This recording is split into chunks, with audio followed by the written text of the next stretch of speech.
너 이런 데서 사는 거니? 여성의 어머니는 충격을 받아 입을 다물지 못하셨습니다.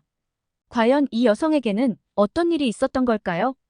이 내용은 네덜란드 여성이 웹 커뮤니티에 올린 사연을 각색, 재구성한 것입니다. 안녕하세요. 네덜란드에서 온 린다라고 합니다. 저는 한국 사람과 결혼해서 서울에 살고 있어요. 제가 한국에 온 지도 벌써 몇 년이나 지났네요. 한국에 온 게 엊그제 같은데 시간이 흐르는 건 정말 순식간인 것 같아요. 그리고 저희 부모님이 한국에 다녀가신 것도 벌써 작년 일이네요. 아직 몇 개월 지나지도 않았는데 잠깐 떠올리는 것만으로 눈가에 눈물이 살짝 맺힙니다. 제가 그렇게 감성적인 성격은 아닌데 부모님과 다시 만나게 된 게 네덜란드를 떠나온 후로 처음이라 아무래도 애틋함이 더 컸었나 봐요. 원래는 제가 남편이랑 결혼하고 한국에 온 후 얼마 안 있어서 우리 부모님을 초대하려고 했었어요. 그런데 코로나 사태가 터지면서 네덜란드에 가족을 부르기는커녕 저도 옴짝달싹 못하는 상황이 된 거죠. 겨우 사태가 진정이 되고 부모님이 한국에 오시기까지 정말 많은 시간이 흘렀습니다. 사실 저랑 남편인 윤우 씨의 결혼까지는 결코 순탄한 과정은 아니었어요. 우리가 어떻게 만나게 됐냐고요? 그 이야기를 하자면 제가 독일에 가게 된 이야기부터 해야겠네요. 저는 그 당시에 음악 공부를 하기 위해 독일에서 유학 중이었어요. 뭐 유학이라고는 하지만 네덜란드에서 기차만 타면 금방 도착하는 베를린이라 크게 다른 느낌도 없었지만요. 저는 대학을 다니면서 오후 시간에는 카페에서 아르바이트를 해서 생활비를 충당하고 있었어요. 그런데 어느 날부터인가 카페 안에서 한 동양인 남성이 눈에 들어오기 시작했어요. 일주일에도 몇 번씩이나 카페에 찾아왔거든요. 저 동양인 남자 꽤 멋지지 않아? 키도 크고 옷도 잘 입는 것 같아. 같이 아르바이트를 하고 있는 다른 카페 종업원들 사이에서도 이야기의 중심에 서 있는 화제의 인물이기도 했습니다. 저는 그냥 새로운 단골인가 보다 얼굴 잘 기억해 둬야겠다고 생각할 뿐이었는데 다른 종업원들의 이야기를 듣고 그제야 그 남자를 다시 한번 자세히 바라보게 되었어요. 확실히 모델처럼 훤칠하면서도 셔츠를 입고 있어도 드러나는 다부진 몸매와 남자다운 두텁고 진한 눈썹이 인상적이었어요. 쌍꺼풀이 없지만 그래서 더 독특한 매력이 느껴지는 남자였습니다. 관심 없었다면서 참 자세히도 관찰했죠? 아마도 저는 이때 첫눈에 반했었나 봐요. 하지만 아직 그걸 인정하고 싶지는 않아서 애써 관심 없는 척했던 것 같아요. 그 남자는 한국인으로 이름은 윤우라고 했습니다. 종업원들 사이에서 윤우 씨의 인기는 나날이 높아졌습니다. 독일 카페에서는 종업원이 손님과 가벼운 인사나 대화를 나누는 건 매우 일상적인 일이에요. 그래서 여러 종업원들이 그와 이야기를 나누었는데 그 평가가 또 좋더라고요. 윤우 씨는 한국 사람인데도 영어도 유창하고 독일어도 조금 할 줄 아는데 그 발음이 너무 귀여워. 굉장히 젠틀한 사람이야. 메인 거리의 유명 투자회사에 다닌다고 하더라고. 전 가볍게 인사만 하는 정도였는데 다른 종업원들 덕분에 그의 신상 정보를 꽤 상세히 알 수 있었답니다. 그리고 다른 사람들이 좋게 말하니까 더더욱 관심이 가더라고요. 그런데 어느 날 종업원 중 한 명이 난나가 다른 지점으로 이동을 하게 되었어요. 매장에 사람들끼리 송별회를 하기로 했는데 거기에 단골 손님들도 부르자는 이야기가 나왔어요. 그리고 당연히 인기가 많고 특히 안나가 마음에 들어 하기도 한 윤우 씨도 초대를 하게 되었죠. 저는 그 파티에서 처음으로 그 사람과 많은 이야기를 나눠볼 수 있었습니다. 윤우 씨는 글로벌 투자회사의 주재원으로 독일에 와 있는 거라고 했어요. 저보다 나이가 많기도 했지만 저는 이 한국 남자에게 꽤나 단단하고 안정적인 느낌을 받았어요. 자신이 하고 있는 일과 인생에 대해 나름의 확고한 철학이 있더라고요. 그리고 그런 부분이 더 매력적으로 다가오기도 했죠. 제가 음악 공부를 하고 있다고 하자 윤우 씨는 자기는 음악에 대해서 전혀 모르니까 좀 알려달라고 했어요.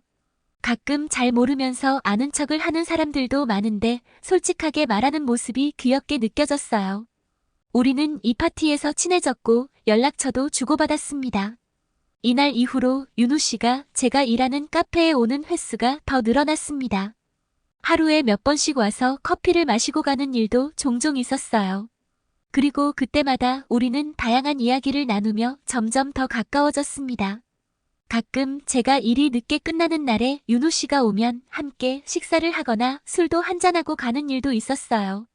윤호 씨는 베를린에 있는 한국 레스토랑에 저를 데리고 가주었는데 저는 그때 처음으로 한국 음식을 먹어봤어요. 윤호 씨는 불고기와 잡채, 파전을 주문해 주었어요. 잡채를 본 제 첫 인상은 정말 알록달록 예쁘다였어요. 다양한 색상의 야채와 당면, 그리고 소고기가 어우러진 모습이 너무나 아름답더라고요. 윤호 씨가 한국에서 명절에 자주 나오는 요리라고 알려줬는데 정말 그런 특별한 날에 테이블에 올라오기에 딱 좋을 것 같은 메뉴였어요. 어색한 젓가락질이지만 힘내서 겨우겨우 잡채를 한 젓가락 집어 먹어봤어요. 순식간에 제 입안이 다양한 맛과 식감으로 가득 차더라고요. 달콤하고 짭짤한 소스, 쫄깃한 당면, 그리고 신선한 야채의 조화가 정말 새로웠어요. 불고기는 달달하게 양념된 소고기가 불에 구워져 나온 음식이었어요. 먹기 전부터 불고기의 향긋한 불향이 제 입맛을 자극했습니다. 살짝 달달하면서 짭조름한 양념이 고기의 육수와 어우러져 깊은 맛을 내고 있었어요. 저는 마치 입안에서 축제가 펼쳐지고 있는 것 같아요라고 윤호 씨에게 이야기했어요. 윤호 씨는 정말 재밌는 표현이라고 폭소를 터뜨렸어요.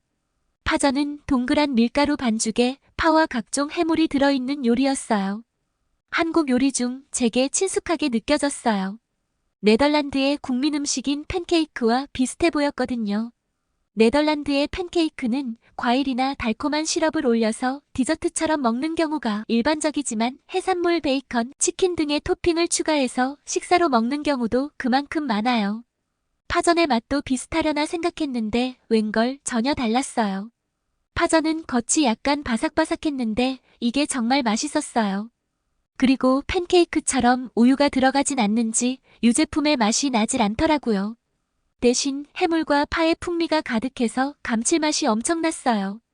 파전은 팬케이크와 다른 매력을 가진 멋진 요리였죠. 처음 요리가 나왔을 때는 이 많은 걸 다 먹을 수 있어? 라고 생각했었는데 쓸데없는 걱정이었어요.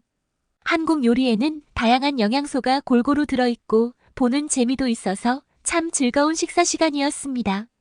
윤호 씨를 알아가는 동안에 저는 한국이 어떤 나라인지 뭐가 유명한지 이것저것 찾아보기도 했어요. 윤호 씨한테 관심이 생기니 궁금하기도 하고 이야기할 거리도 찾고 싶고 그랬거든요. 한국이 올림픽이나 월드컵을 개최한 건 워낙 유명하니까 저도 알고 있었고 축구도 꽤 실력이 있는 나라라고 들었어요. 2002년 월드컵 때 한국 대표팀이 네덜란드의 히딩크 감독과 함께 월드컵 본선 4강까지 진출했다죠. 저는 그때 아직 어렸었지만 네덜란드 팀이 본선에 진출하지 못해서 한국을 응원하면서 그 아쉬움을 달랬다고 어른들이 이야기하는 걸 들었어요. 제가 이 이야기를 하자 윤호 씨는 자기는 그때 학생이었는데 광화문이라는 광장에 나가서 친구들과 응원을 했었다며 얼마나 멋진 경험이었는지를 설명해 주었어요. 언제나 조용하고 침착해 보이던 윤호 씨가 얼굴이 엄청나게 밝아지면서 흥분해서 이야기를 해서 좀 놀랬어요. 여자들이 남자들의 평소와 다른 모습에 두근거리는 거 아시죠? 제가 바로 그랬어요. 어른스러워 보이던 남자의 개구쟁이 소년 같은 모습에 갑자기 설레며 가슴이 쿵쾅쿵쾅했어요. 그러고 있는데 이 남자가 저를 확인 사살하려는지 갑자기 티켓을 내미는 거예요. 혹시 다음 주말에 시간 되면 함께 갈래요? 그건 음악회 티켓이었어요. 회사 사람한테서 받았는데 같이 갈 사람도 없고 거절할까 하다가 음악 공부를 하고 있는 제가 생각이 났다고 했어요. 전 바로 흔쾌히 가겠다고 했어요. 너무 바로 대답을 했나? 스케줄 좀 확인하고 연락한다고 할걸. 아니, 한 번쯤은 튕겼어야 했나? 나중에 별 생각이 다 들었지만 그때는 너무 두근거려서 그런 걸 생각할 여유가 없었어요. 데이트 날이 되었습니다. 윤호 씨와 함께 간 음악회는 정말 환상적이었어요. 이 음악회는 서양의 클래식 음악과 한국 전통음악이 조화를 이룬 너무나 독특한 무대였어요. 특히 가야금이나 아쟁, 피리 같은 한국의 전통 악기들이 저를 매료시켰죠. 서양 악기와 비슷해 보이기도 하면서 전혀 다른 음색과 독특한 분위기가 정말 매력적이더라고요. 음악회 전체의 구성도 너무나 뛰어났고 연주 실력도 탁월함 그 자체였어요. 저도 악기를 연주하는 사람으로서 이 음악가들이 얼마나 혹독한 연습을 해왔을지 상상이 가면서 존경스러운 마음으로 가득해지더라고요. 음악회가 끝나고 저는 윤우 씨에게 이런 훌륭한 연주회에 초대해줘서 너무 고맙다는 마음을 전했어요. 그리고 한국의 전통 음악에 흥미가 생겼고 언젠가 한국에 가서 또 다른 연주회도 감상해 보고 싶다고 했죠. 윤우 씨는 그런 저를 따뜻하게 미소 지으며 바라보았어요. 그러면서 그때 자기가 함께여도 되냐고 물어보는 거예요. 제 심장이 또 미칠 듯이 방망이질을 시작했습니다. 음악회에 함께 온 것도 저는 데이트라고 생각했지만 사실 확실한 건지 알 수가 없었어요. 진짜 같이 갈 사람이 없어서 초대한 걸 수도 있으니까요. 저는 용기를 내서 그게 무슨 뜻이냐고 물어봤어요. 그러자 윤우 씨의 표정이 진중하게 변하더니 저를 똑바로 바라보며 저에게 관심이 있고 또 데이트도 신청하고 싶다고 하는 거예요. 그리고 제가 허락해준다면 진지하게 사귀고 싶다고 말했어요. 저는 정말 엄청나게 놀랐어요. 윤우 씨가 저한테 마음이 있는 것 같다고는 어렴풋이 눈치채고 있었고 저도 싫기는커녕 너무 좋아서 함께 식사도 하고 오늘 데이트에도 응했어요. 하지만 설마 이렇게 스트레이트하게 고백을 받을 줄은 상상도 못했거든요. 네덜란드나 독일에서는 우리 오늘부터 1일이야 이런 말은 절대 안 하고 그냥 데이트를 해가면서 눈치껏 사귀게 되는 경우가 대부분이에요. 우리 사귀는 건가? 사귀는 거 맞지? 아 역시 그런 거야. 라고 혼자서 북치고 장구치는 애매모호한 느낌이에요. 그런데 이 한국의 남자가 중세시대에 기사가 할 만한 고백을 해왔으니 제가 얼마나 충격을 받았겠어요. 하지만 저에 대해 진지하게 생각해 주었다는 게 너무 기쁘더라고요. 이런 게 외국 사람과 연애하는 특권인가 싶기도 하고 소중히 대해준다는 느낌이 좋았어요. 저는 공주님처럼 수줍어하면서 살포시 고개를 끄덕였죠. 그렇게 우리의 일일이 시작되었습니다. 윤우 씨는 우연히 제가 일하던 카페 앞을 지나가다가 저를 보게 되었다고 했어요. 환하게 웃으며 일을 하고 있는 제 모습이 너무 예뻐 보여서 눈을 뗄 수가 없었대요. 그래서 바로 카페 안으로 들어갔고 그 후로 단골이 되기까지 했다는 거예요. 뭔가 영화나 드라마에 나올 법한 이야기의 주인공이 되었다는 게 믿기지 않았지만 이런 게 바로 인연인가 보다 하고 생각했어요. 용기를 내어 다가와 준 윤우 씨가 너무 고마웠죠. 우리는 유럽 여기저기를 여행 다니며 즐거운 시간을 보냈고 서로의 애정도 한층 깊어졌습니다. 그런데 이런 우리에게 시련이 다가왔답니다. 윤우 씨가 주재원 생활이 끝나서 한국으로 돌아가게 된 거예요. 전 큰 충격을 받았지만 윤우 씨는 그런 저에게 더 큰 충격을 안겨주었죠. 결혼해서 함께 한국에 가달라고 프러포즈를 받은 거예요. 유럽과 멀리 떨어진 아시아에서의 생활이라니 상상해 본 적도 없었지만 지금 제게는 윤우 씨가 없는 삶은 생각할 수가 없었어요. 저는 프러포즈를 받아들였고 함께 네덜란드의 부모님께 인사를 드리러 가기로 했습니다. 윤우 씨도 긴장했겠지만 저는 사실 걱정 때문에 밤에 잠도 잘 수 없었어요. 쿨한 성격의 아버지는 별로 걱정이 안 됐는데 걱정병을 가지고 있는 어머니가 제 결혼 이야기에 어떻게 반응할지 알 수가 없었거든요. 제가 공부하러 독일에 간다고 했을 때도 정말 혼자서 괜찮겠냐고 네덜란드에서 공부하면 될 걸 왜 독일까지 가냐고 얼마나 잔소리와 걱정을 해대시는지 혼났거든요. 네덜란드에서는 보통 아이들을 독립적으로 키우는 편인데 우리 어머니는 마치 네덜란드 사람이 아닌 것 같아요. 아니나 다를까 제 결혼 소식을 알게 된 어머니는 난리가 났어요. 갑작스럽게 결혼한다는 이야기도 충격인데 한국인 남자라니 무슨 농담을 하느냐고 화를 내셨어요. 그러면서 자기는 인정할 수 없다고 몇 번을 연락해도 저희와 만나주지 않으시는 거예요. 윤우 씨는 어머니가 딸을 걱정하시는 건 당연한 일이라며 전혀 기분 나빠하지 않아 했어요. 그리고 자기가 만일 한국 사람이랑 결혼한다면 그 사람의 부모님에게 큰 절을 하며 따님을 주세요라고 말해야 한다며 어머니에게 자기의 진심을 전하겠다면서 일단 집으로 가자고 했어요. 저희는 만나주지 않는 부모님을 만나기 위해서 무작정 집으로 쳐들어갔어요. 아버지는 놀라 하셨지만 반갑게 저희를 맞아주셨고 어머니는 마지못해 얼굴을 내보이셨죠. 그런데 막상 윤우 씨를 직접 만나보시고는 그리 마음에 들지 않는 건 아닌지 하는 일이나 가족에 대해서 꼬치꼬치 물으셨어요. 그리고 린다를 정말 행복하게 해줄 수 있냐고 묻는데 너무 부끄러워서 쥐구멍에 숨고 싶을 정도였어요. 아버지가 결혼은 린다가 정할 문제고 두 사람이 행복하다고 하는데 뭐가 문제냐고 어머니를 제지해 주셔서 정말 살았다는 느낌이었죠. 윤우 씨는 진지하고 자신감 넘치는 태도로 어머니에게 저를 지키고 행복하게 할 거라고 말했어요. 그렇게 해서 저는 윤우 씨와 결혼해서 한국으로 와서 살게 되었어요. 처음으로 오게 된 한국은 모든 게 새롭고 놀라웠어요. 한국은 제가 상상했던 것보다 훨씬 더 멋진 곳이었습니다. 현대적이고 발전한 모습에 공항에서 집까지 차를 타고 가면서 놀랐어요. 윤우 씨는 회사에서 제공해준 집에서 살게 될 거라고 했고 아파트라고 했어요. 한국에서는 유럽하면 넓은 전원주택에서 여유롭게 생활하는 모습을 상상하는 분들이 많더라고요. 하지만 안타깝게도 그런 일은 없습니다. 적어도 네덜란드는요. 네덜란드는 유럽에서도 인구 밀도가 가장 높은 나라예요. 수도권은 특히 인구 집중도가 심해서 교통체증도 있고 대부분 아파트에 살아요.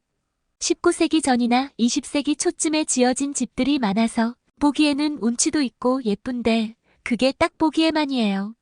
오래돼서 정말 낡았고 무엇보다 쥐가 나오거든요. 네덜란드가 물 위에 지어진 도시라 그런지 쥐도 많고 그래서 고양이 키우는 집도 많은 것 같아요. 네덜란드 경찰에서 쥐를 특수 훈련시켜서 폭발물이나 마약 탐지용으로 투입했다는 웃지 못할 뉴스도 있었지요. 방음도 물론 안 돼서 층간소음은 당연히 있고요. 창도 단열이 잘 안 되는데 집들도 좁은 땅에 다닥다닥 지어져 있어서 햇볕도 잘 안 든답니다. 그러니 겨울에 추워서 난방비가 엄청나게 나오기도 해요. 네덜란드에서 지방의 주택들을 보면 예쁜 삼각형 지붕에 널찍해 보이는 주택들도 많이 보이던데 무슨 소리냐고요? 확실히 저희 친정집은 시골이라서 그나마 정원도 있고 집 크기도 여유가 있는 편이에요. 하지만 그 전원주택이 다 우리 집은 아니랍니다. 거기에 사는 게 한 가족이 아니라는 이야기예요. 지붕은 하나인데 그 밑에 집을 두세 개로 나눠서 여러 가구가 살고 있답니다. 한 지붕 두 가족, 한 지붕 세 가족도 흔한 이야기죠. 그래도 그런 데는 작게라도 정원이 있으니 네덜란드에서는 꽤 좋은 곳에 산다는 느낌을 받습니다. 저는 한국도 엄청나게 넓은 나라는 아니니 신혼집이 아파트인 건 어쩔 수 없다고 생각했어요. 적어도 쥐는 안 나왔으면 좋겠다고 마음속으로 바랄 뿐이었죠. 그런데 저는 이게 어처구니 없는 생각이었다는 걸 우리가 살 아파트 단지의 정문을 지나면서 알게 되었어요. 우리가 살 집을 보러 갔는데 저는 너무 놀랐습니다. 한국의 아파트는 매우 높았고 단지로 되어 있어서 규모가 엄청나더라고요. 단지 안에 잘 관리된 공원과 각종 가게가 입점해 있는 상가까지 있어서 마치 작은 마을 같았어요. 놀이터의 놀이기구도 깨끗하고 안전해 보였습니다. 아이들이 뛰어놀고 있었는데 그 모습이 너무 평화로워 보였어요. 놀이터를 바라보니 언젠가 우리 아이가 태어나면 저기에 매일 출근하겠다는 흐뭇한 상상이 머릿속에 펼쳐지더라고요. 집안은 넓고 따뜻했어요. 이중 창문이라 단열성도 좋아 보였고 우리가 살 집은 고층이었는데 햇볕도 너무 잘 들어서 기분이 좋았습니다. 창밖으로 보이는 탁 트인 전망은 정말 환상적이었고 제가 마치 호텔에 온 듯한 느낌이 들 정도였어요. 저는 보는 곳마다 탄성을 질러대며 감탄했고 윤우 씨는 그 모습을 흐뭇하게 바라보았죠. 한국에서의 생활은 정말 쾌적했어요. 저는 운전을 못했지만 한국의 교통은 너무나 편리해서 지하철로 어디로나 갈 수 있었고 버스도 잘 되어 있었어요. 특히 늦은 시간까지 하는 가게가 많은 게 정말 좋더라고요. 유럽은 저녁 8시쯤이면 죄다 문을 닫고 깜깜해지는데 한국의 거리는 밝고 안전하게 느껴졌어요. 늦은 밤에도 윤우 씨랑 집 근처를 산책하거나 호프집에서 가볍게 맥주를 마실 수 있었는데 부부간의 사이가 한층 돈독해지는 시간이었습니다. 코로나 사태가 진정되고 드디어 부모님이 오시기로 하셨어요. 저는 공항에 가서 부모님과 감격에 상봉을 했고 윤우 씨가 운전하는 차를 타고 바로 집으로 왔죠. 공항에서 집으로 향하는 길에 창밖으로 서울 시내를 구경하시던 어머니가 저기 높고 비슷해 보이는 건물들은 뭐냐고 물으셨어요. 저는 그건 한국의 아파트고 지금부터 가게 될 우리가 살고 있는 집도 아파트라고 알려드렸어요. 저기에 산다고? 어머니의 표정이 어두워지셨어요. 어머니가 무슨 생각을 하고 계실지 상상이 갔어요. 솔직히 한국의 아파트를 멀리서 봤을 때는 디자인도 별로고 다닥다닥 닭장같이 좁은 건물에서 사람들이 모여 살다니 끔찍하다고 저도 생각했었거든요. 하지만 저는 어머니의 생각을 바꾸게 할 자신이 있었어요. 제 예상대로 우리의 아파트 단지에 들어서면서 부모님의 표정이 놀라움으로 변해갔습니다. 차를 지하주차장에 세우고 주차장에서 바로 연결돼 있는 엘리베이터 홀로 이동했어요. 비가 오는 날에도 젖지 않고 집까지 갈 수 있겠다고 편리한 주차장을 아버지가 마음에 들어 하셨어요. 카드키로 문을 열고 건물로 들어갔고 엘리베이터가 1층에 도착해 있었습니다. 윤우 씨가 이 아파트의 엘리베이터는 사람이 들어온 걸 인식하고 자동으로 버튼이 눌러진다고 설명해 주었고 부모님의 눈이 휘둥그레지셨어요. 저는 현관 앞에 도착해서 부모님께 도어록을 보여드리면서 이건 지문 인식으로 열 수 있는 잠금 장치라고 알려드렸어요. 네덜란드에도 도어록은 있지만 아직도 대부분 열쇠를 사용해서 현관 앞에서 매번 열쇠 찾느라 분주해지고 열쇠를 잃어버리기라도 하면 열쇠 수리공을 불러야 하는데 출장 비용도 엄청나게 들어요. 두 분은 도어록이 너무 편리하겠다며 신기해하셨습니다. 그리고 우리가 사는 아파트의 보안이 철저해서 안전해 보인다며 엄지손가락을 치켜 세우셨어요. 집 안으로 들어갔고 저는 부모님에게 먼저 들어가시라고 했어요. 그리고 반응을 기다리며 슬쩍 어머니와 아버지의 표정을 살폈죠. 오, 맙소사! 두 분의 경악에 찬 표정은 제 기대 이상이었어요.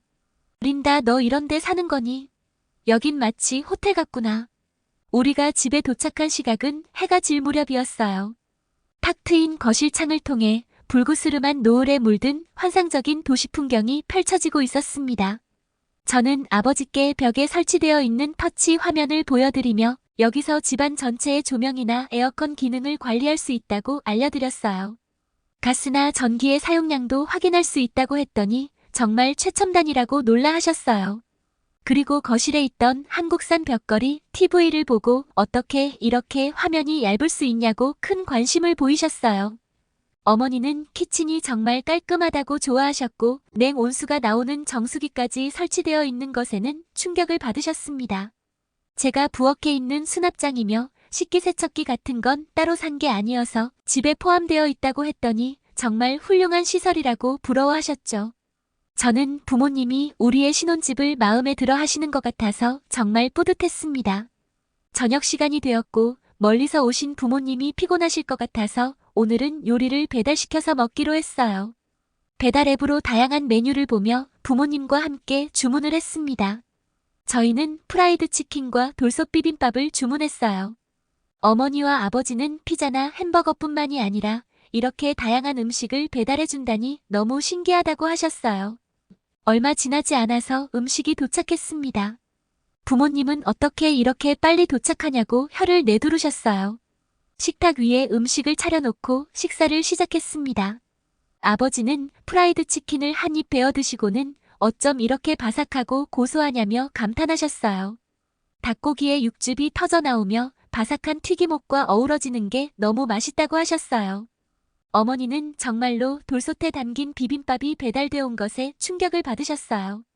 네덜란드에서 배달 음식은 포장 용기에 담겨오는 경우가 많은데 한국에선 가끔 그릇에 담아서 배달해주고 그릇까지 회수해 가는 가게도 있더라고요. 저도 처음에 돌솥 비빔밥을 주문할 때는 당연히 포장 용기에 오겠지라고 생각했는데 돌솥에 담겨와서 너무 놀랐었어요. 그런데 당연히 돌솥에 담긴 비빔밥이 더 맛있으니 부모님께도 맛보게 해드리고 싶었어요. 어머니는 비빔밥의 아름다운 색을 눈으로 즐기며 마음에 들어 하셨어요.